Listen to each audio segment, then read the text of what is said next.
Perhatian, seluruh konten video di channel Mata Ketiga tidak mewakili pandangan tim produksi Mata Ketiga.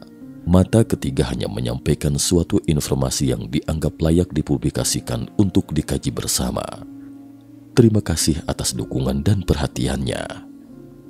Di episode sebelumnya disebutkan bahwa Dewan 5 ras alien mengambil risiko untuk bekerja sama dengan alien Genomopo yang sulit ditebak itu, karena alien yang menciptakan ketakutan batin manusia dan menjadikannya sebagai makanan sehari-hari itu telah muncul di bumi. Salam sehat sejahtera pemirsa setia Mata Ketiga. Hari ini kita akan lanjutkan pembahasan sebelumnya. Ketakutan batin. Pada 10 April 1912, sebuah kapal pesiar besar bernama Titanic baru saja meninggalkan pelabuhan. Menurut data, kapal pesiar tersebut dilengkapi dengan teknologi bahari terkini dan berbagai fasilitas mewah yang mencengangkan kala itu. Tidak hanya mewah, Titanic juga merupakan kapal pesiar terbesar di dunia saat itu, sehingga menarik banyak perhatian pada tahap awal pembangunannya. Tentu saja juga termasuk waktu pelayaran perdananya. Pada saat itu, tidak peduli pria, wanita atau anak-anak, semuanya tampak sangat bersemangat bisa naik kapal pesiar ini. Namun mereka tak menduga, hanya 5 hari setelah Titanic berlayar, kapal pesiar yang konon tak bisa tenggelam ini pun tenggelam. Dapat dibayangkan betapa kagetnya orang-orang ketika mendengar kabar buruk itu. Pasalnya, kapal pesiar itu dilengkapi dengan teknologi terbaru dan bagaimanapun tidak mungkin akan tenggelam dalam pelayaran perdananya. Sehingga para ahli dari berbagai kalangan pun bergabung dalam penelitian, mencoba mencari tahu penyebab tenggelamnya kapal pesiar tersebut.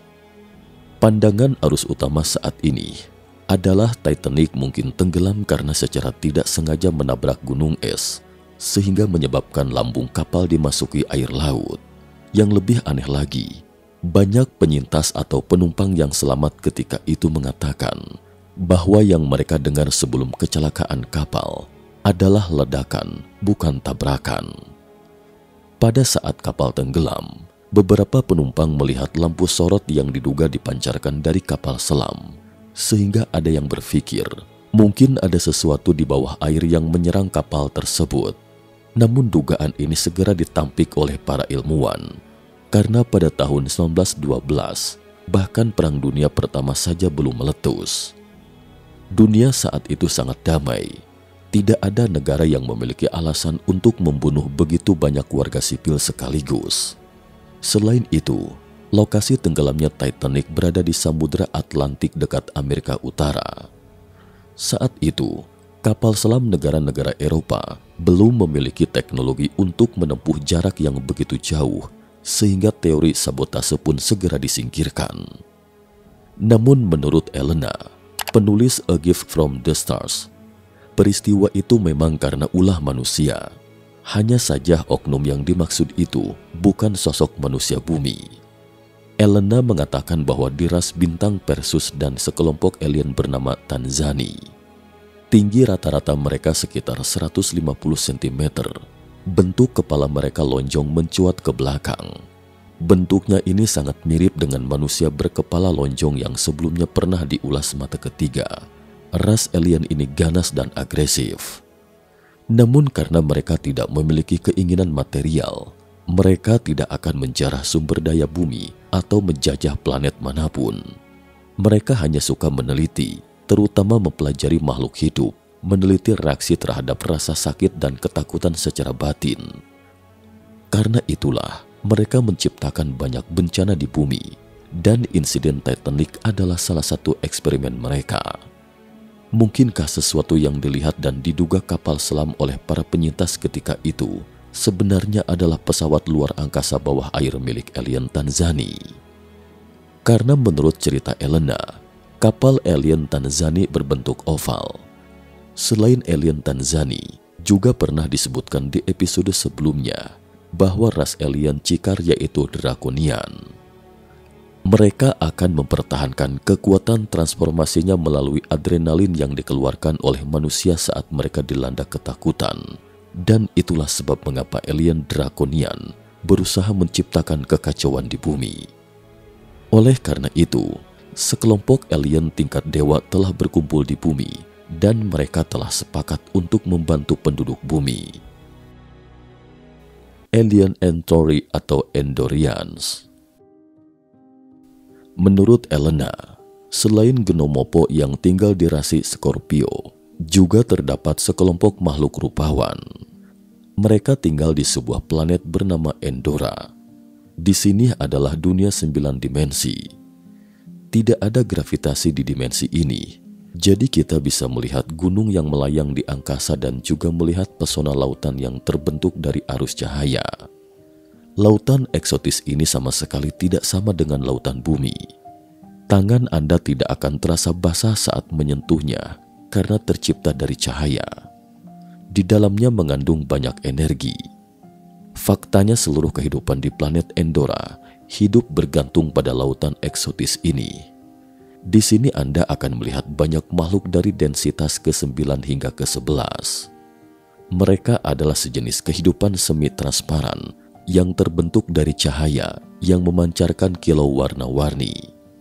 Sehari-hari mereka meliuk-liuk tubuh mereka mengikuti melodi yang tidak bisa didengar manusia dan menjalani kehidupan sehari-hari di bawah pemimpin Entori, penguasa planet ini. Entori adalah bentuk kehidupan dengan tingkat evolusi paling tinggi di planet ini. Jadi saat kita melihatnya, kita hampir tidak dapat melihatnya dengan jelas, hanya dapat melihat secara samar kontur berbentuk manusia bak benang tipis.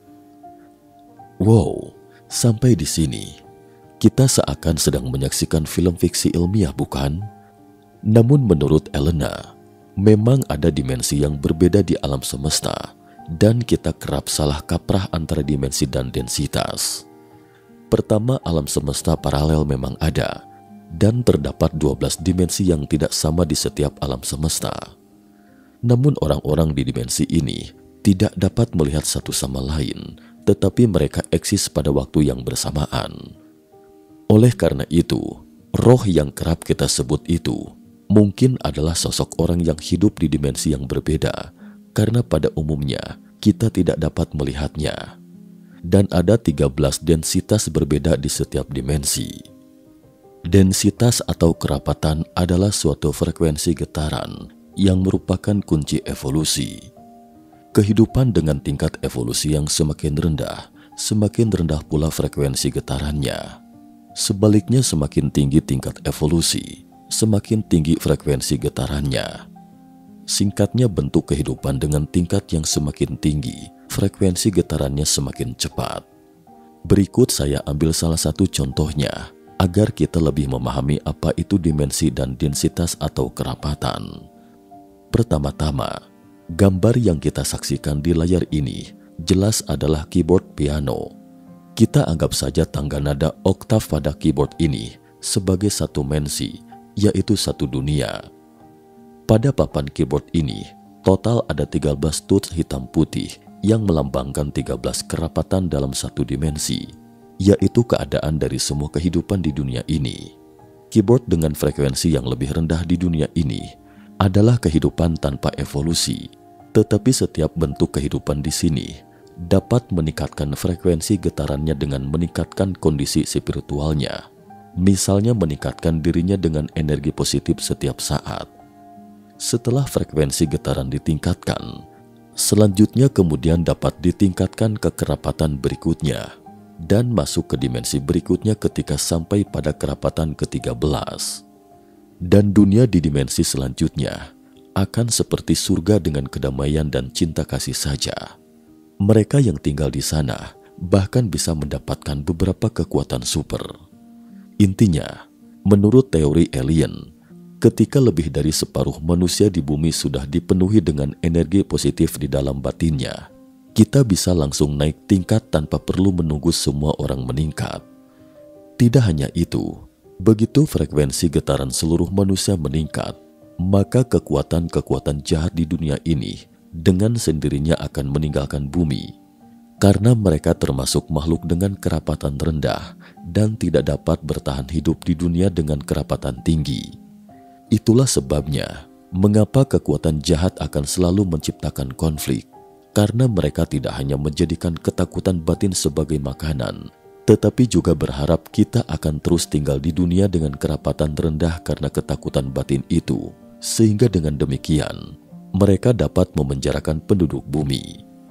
Menurut teori alien, seluruh alam semesta sebenarnya memiliki 13 dimensi, tetapi kehidupan biasa paling banyak hanya dapat meningkat hingga dimensi ke-12, karena dimensi ke-13 adalah dunia tempat Sang Pencipta berada. Dia berada di semua tangga nada, karena dia adalah melodi dan silabel pada partitur yang dapat dimainkan. Karena itulah, masing-masing dari kita adalah bagian dari Sang Pencipta, karena dia menautkan kita dan dia berada di sisi kita. Di dunia dimensi ke-13 tidak ada istilah waktu, karena waktu tidak pernah ada. Ia tidak memiliki awal dan tidak akan berakhir. Jadi masa lalu, sekarang dan masa depan eksis secara bersamaan. Karena itu, sudah ada sosok orang di alam semesta ini telah melihat masa depan bumi. Perjalanan waktu. Dalam proses meneliti buku A Gift from the Stars ini, kami menemukan banyak alien mengklaim telah melihat masa depan bumi. Misalnya alien Egan yang tinggal 13,2 miliar tahun cahaya dari bumi. Alien Egan pernah mengadakan kontak dengan manusia bumi pada tahun 1935 dan memperingatkan penduduk bumi untuk mencermati periode 2017 hingga 2022, karena pada periode ini akan menentukan nasib bumi. Selain alien Egan, Amerika Serikat juga mendapat peringatan alien Zevok dari ras Indus pada tahun 1965. Saat itu, alien Zevok mengatakan kepada Amerika Serikat, jika penduduk bumi tidak meninggalkan penelitian senjata nuklir, maka akan terjadi sesuatu yang fatal di masa depan. Namun pemerintah AS tidak percaya pada alien Zevok karena mereka memiliki wajah yang menyeramkan. Ini karena struktur kerangka mereka relatif kompleks, sehingga akan membuat orang berpikir mereka seakan mengenakan topeng yang menakutkan, tetapi mereka adalah ras yang cinta damai. Selain itu, mereka juga memiliki teknologi yang mumpuni di segala bidang. Karena itulah, banyak alien di alam semesta yang memesan pesawat ruang angkasa interdimensi yang dapat melakukan perjalanan ruang dan waktu. Tentu saja juga termasuk Torhan, alien teman Elena. Di video sebelumnya, saya pernah mengulas tentang Torhan dari Pleiades, pernah menyelamatkan Elena saat Elena diculik oleh Grey Alien. Dan saat itulah, Elena datang ke bumi dengan perangkat perjalanan waktu di kapal luar angkasa. Menurut Torhan, metode perjalanan antar bintang secara kasar dapat dibagi menjadi 3 cara berikut. Pertama, kesadaran traversal atau perjalanan waktu mental. Biasanya hanya orang dengan tingkat spiritual tinggi yang dapat melakukannya. Saat melintasi perjalanan waktu, alien akan terhubung dengan kesadaran seseorang di planet lain dan mengirimkan pesan melalui raganya. Misalnya hukum satu kesatuan yang pernah kita bahas sebelumnya, dan beberapa alien yang tidak lagi memiliki tubuh fisik bahkan dapat mengirimkan tubuh bercahaya mereka, yaitu roh atau jiwa ke ruang dan waktu lain dengan kesadaran. Contohnya alien Entori seperti tersebut di atas, mereka bisa melakukannya. Metode kedua adalah perjalanan antar dimensi. Menurut Torhan, meskipun fisik pesawat ruang angkasa di setiap planet berbeda, tetapi hampir semuanya berdasarkan pada prinsip yang sama. Pertama-tama, pesawat luar angkasa dapat dibagi menjadi lapisan dalam dan luar. Di bagian tengah terdapat area penyangga kosong dan suatu senyawa logam khusus di lapisan luar. Senyawa ini tidak dapat ditemukan di bumi. Selama perjalanan antar bintang, keadaan lapisan luar akan berubah sewaktu-waktu untuk beradaptasi dengan kerapatan lingkungan yang berbeda. Selama proses tersebut, bentuk kehidupan di lapisan dalam tidak akan terpengaruh sama sekali. Ini karena ruang di internal akan selalu tetap dalam lingkungan yang sesuai bagi entitas kehidupan tersebut. Di dalam pesawat ruang angkasa akan ada kursi kemudi. Pengendali akan duduk di kursi dan meletakkan telapak tangannya di panel kontrol di kedua sisi kursi tersebut. Saat demikian, panel akan membaca kesadaran pengendali. Setelah koordinat ruang waktu tujuan ditetapkan, pesawat ruang angkasa akan segera melakukan perjalanan waktu.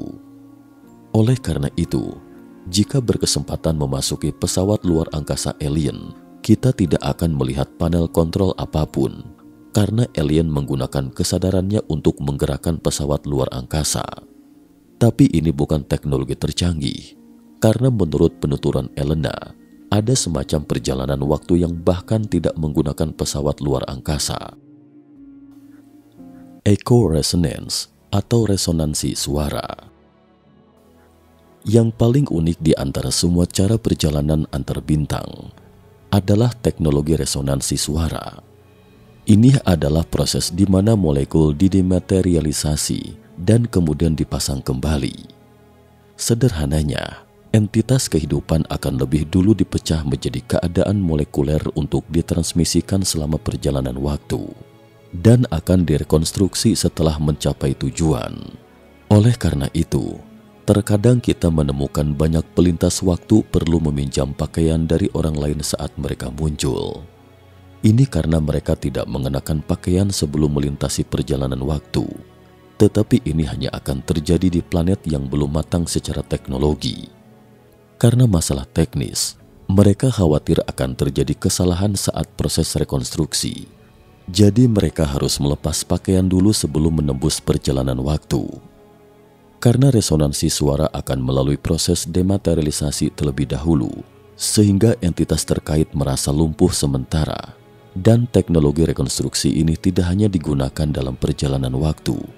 Terkadang alien juga menggunakannya untuk menculik manusia. Inilah sebabnya mengapa banyak korban penculikan merasa tidak bergerak dalam sinar yang melayang. Karena saat demikian, mereka berada dalam keadaan molekuler. Hal ini mengingatkan saya pada eksperimen Philadelphia yang pernah kita bahas sebelumnya. Saat itu para saksi mengaku melihat kapal menghilang sesaat, dan ketika kapal itu muncul kembali, sebagian awak kapal telah menyatu dengan kapal tersebut. Dan kemungkinan besar gagalnya rekonstruksi ini karena ada yang salah dalam proses tersebut. Jika eksperimen Philadelphia memang benar-benar terjadi, bukankah itu berarti Amerika Serikat telah menguasai teknologi perjalanan waktu? Tapi ini bukan teknologi super yang dikuasai Amerika Serikat. Karena menurut Elena, Amerika Serikat juga sudah menguasai teknologi energi berkelanjutan. Dan teknologi ini adalah langkah pertama dalam teknologi inti alam semesta. Semua spesies yang ingin keluar dari planetnya sendiri harus terlebih dahulu menguasai energi berkelanjutan sebelum mereka dapat meninggalkan planet asalnya. Dan satu-satunya pertanyaan adalah, mengapa AS menyembunyikan teknologi ini? Sekian dan terima kasih atas perhatiannya.